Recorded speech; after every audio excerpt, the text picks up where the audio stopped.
So the day that I landed in April 2013, this was at a time when the rhetoric was the most harsh, I asked my North Korean staff, should I be worried as an American? Will you protect me? And they just laughed because they knew that in actuality, nobody wants another war on the Korean Peninsula. All sides may go to the brink, but there's no party in this arrangement that wants to have another war. So people know that. They understand that it could reach a point of extreme danger. All the militaries know that, and they need to prepare for that, but nobody wants another war.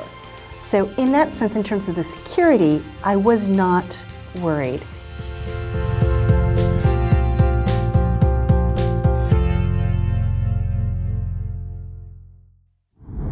네, 안녕하세요. 통일공감의 신지은입니다. 여러분 혹시 평양에 가볼 생각을 해보셨나요? 일이든 관광이든 평양에 간다는 것은 쉬운 일이 아닐 겁니다. 그런데요, 북한과 평양에 관련된 기사를 한국이나 미국이 아니라 북한에서 쓴 분이 계십니다. 자, 진리 씨가 오늘 와 계신데요. 진리 씨에게 통일이란 그리고 북한이란 어떤 의미로 다가오는지 바로 만나보도록 하겠습니다. Hello, Jin. Hello. Yeah, can I call you Jin? Yes. Thank you for coming here again, and it's a great honor for me to have you here. Thank you for having me. You worked at Pyongyang, right? And from 2008 to 2013, you led, AP's Korean Peninsula issues, right? So can you tell me about your, first beginning of work in this issue? So I started as the Seoul Bureau Chief for AP in 2008, and precisely my first day of work was September 9th, 2008, which was the day that Kim Jong-il, then the leader of North Korea, disappeared. Died? That was not when he died, but he Yeah. did not appear for the national celebration. Korea had a Hwangap. They were celebrating the 60th anniversary of the founding of North Korea, and he didn't appear that day. So immediately we knew something was not right. And so that was when I started my job as AP's Seoul Bureau Chief. And my entire tenure as AP Bureau Chief here in Korea has been throughout this period of grooming Kim Jong-un to become the next leader of North Korea. And of course, seeing the very early years of his leadership after his father passed away. Pretty much from the beginning of my time as Seoul Bureau Chief, I was also looking at ways to get into North Korea. And at the time, this was during a time when almost no foreign journalist could get into North Korea. Because during that succession period, the period when Kim Jong-il was in a coma and had a stroke, and the country was very closed at that time while they were trying to figure out how to prepare their country for the next leader.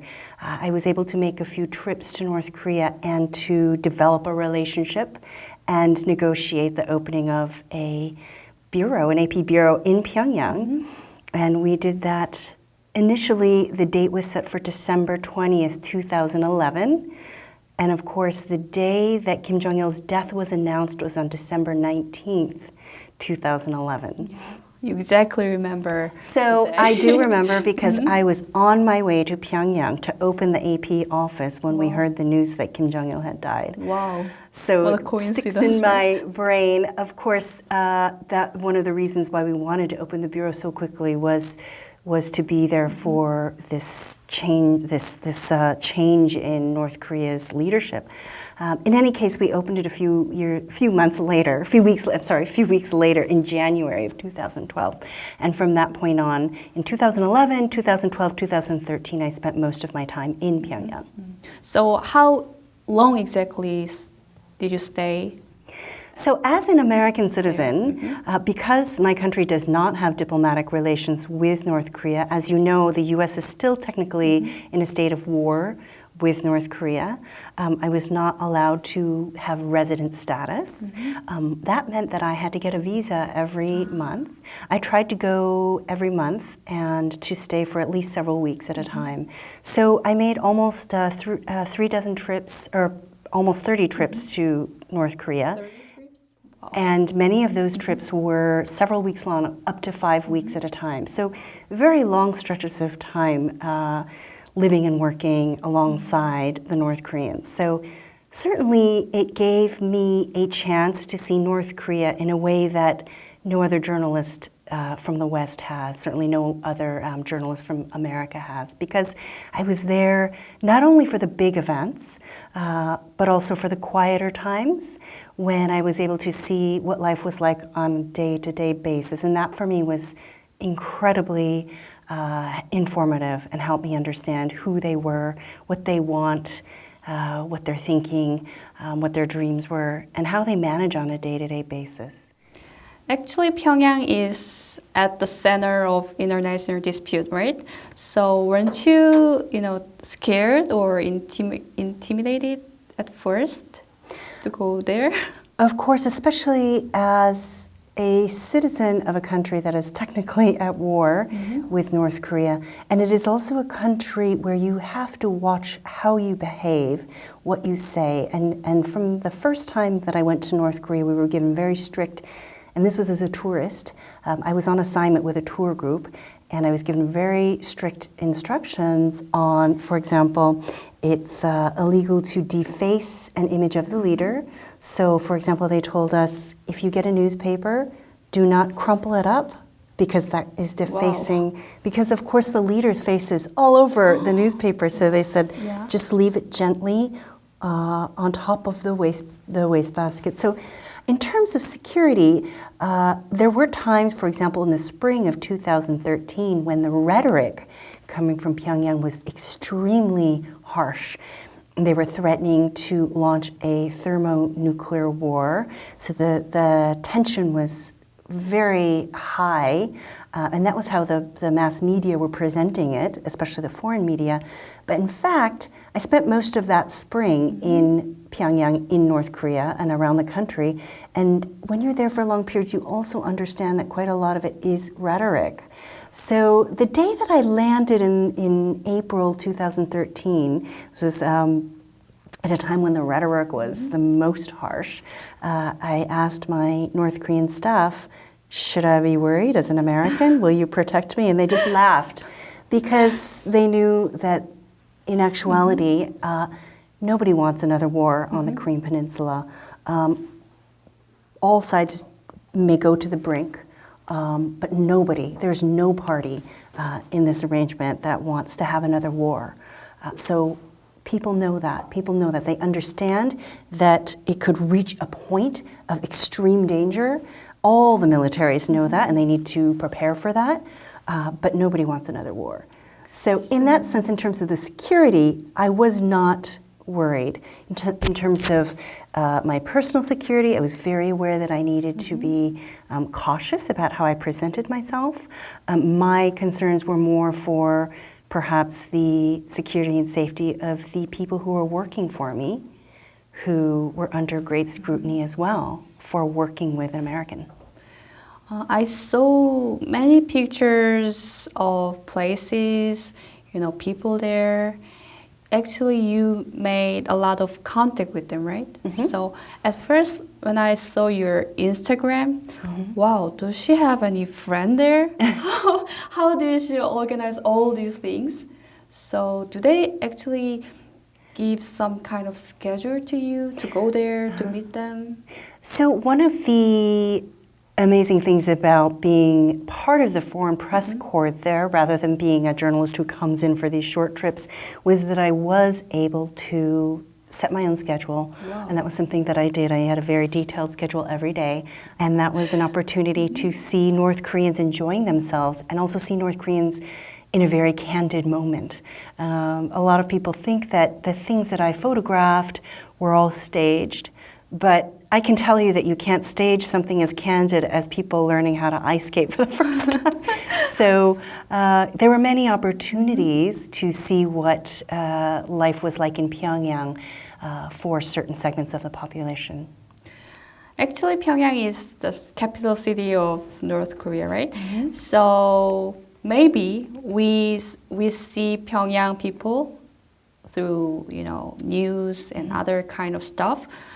And the first thing I can think is they are just same like us. They are interested in fashion and they are interested in Korean drama and they are interested in skating. So did you find any difference between Pyongyang people with Seoul people? Well, Pyongyang and Seoul are very different cities. I saw this contrast so clearly because I would go from Seoul to Beijing to Pyongyang and then Pyongyang to Beijing and straight through the airport back to Seoul. So in one morning I could be in Pyongyang and be in Seoul by the afternoon. Wow. Amazing. But Seoul is this chaotic, crowded, busy consumer mecca. Yeah. If you walk down the street in Myeongdong, you have all these signs competing to bring you in so you can eat and shop. And it's beautiful in its own way, and it's very vibrant, and that's what foreigners love about Seoul, is that it's got so much energy, and there's so much to do, and eat, and drink, and buy. Pyongyang, on the other hand, is so quiet. We're starting to see some advertisements, but generally, there's no advertisement, no billboards. If you can imagine taking away all of the ganpan, all the signs, that would be what Pyongyang looks like. Instead, what they do have is advertising for the Workers' Party, so party banners and slogans. It's a quiet place. It's quiet. There's no visual stimulation so much. You might get broadcasts. In the morning, you have children marching down the street singing songs for Kim Jong-un. But it's a very quiet place compared to Seoul. So in some ways, it's a very, very different place in that sense. There are pockets of Pyongyang that certainly in the last 5 or 6 years have developed into very modern, sophisticated places. Coffee shops are new since I started going to Pyongyang. And you can get an espresso. If you go into a coffee shop like that, you will see young North Koreans who are very sophisticated with their smartphones and, So can they use smartphone? Yes, they now have smartphones. The cell phone use is probably one of the biggest changes I've seen. And just like South Koreans, they love to put things on their smartphones. They like to have special cases and little dongles and just like South Koreans, they're very interested in technology. But that said, you make a very good point. Pyongyang has changed so much since I started visiting, and a big part of that is that the regime wants to characterize the current leader as a very modern. He's a young, modern, active leader, and as part of that, they've tried to bring a sense of youth, a sense of quality of life, a sense of hope for the future to the people. And people will have some skepticism about why they're doing that, and they should. But the result is that we're starting to see some changes, some development construction, building of leisure facilities, sporting facilities, things that would appeal to the younger generation in North Korea. So as a journalist, how can you evaluate North Korea? Because they have so many problems like human rights, nuclear weapons, and war and everything. I think what I tell people when I ask them to learn about North Korea is that if they want to live in their hermetic lifestyle peacefully, that is one thing. But the fact is, we cannot ignore North Korea because they do have a nuclear weapons program. Their nuclear weapons program is part of the Constitution, very much a part of their national identity. And because of that, we do have to pay attention to North Korea. And that is certainly by design by the regime, but it's a reality of the situation on the Korean Peninsula. And I try to remind young South Koreans as well, this country is right at your doorstep. They've got big, dangerous weapons that they can continue to develop and perhaps sell. And for that reason, we have to care about what's happening with that country and try to find a way to reach out to them. So you are currently teaching, some kind of things about Yes. North Korea, right? So I'm teaching a media studies class on North Korea at Yonsei University. Perhaps the first time that this kind of thing has been taught, but trying to encourage the next generation of South Korean students who are going to become policymakers and government officials and work for humanitarian groups and perhaps NGOs to find information about North Korea and also to read it critically. I want them to know as much as they can about North Korea legally and to find ways to help shape that policy and to shape public opinion in their own country and internationally. So is it your future goal to spread your experience to other people? Yes, so hopefully working on some writing, some long format articles to really delve into the society and to share what I know through the filter of being a journalist and also being an American and also being a Korean who has spent considerable time in South Korea. So somebody who understands Korea but also has a little bit of an outsider's perspective. So I think that hopefully that kind of writing will be illuminative and informed and not necessarily entertainment, which is what we see with a lot of Western coverage of North Korea, treating North Korea like entertainment. So thanks for coming here again and share your valuable experience in North Korea.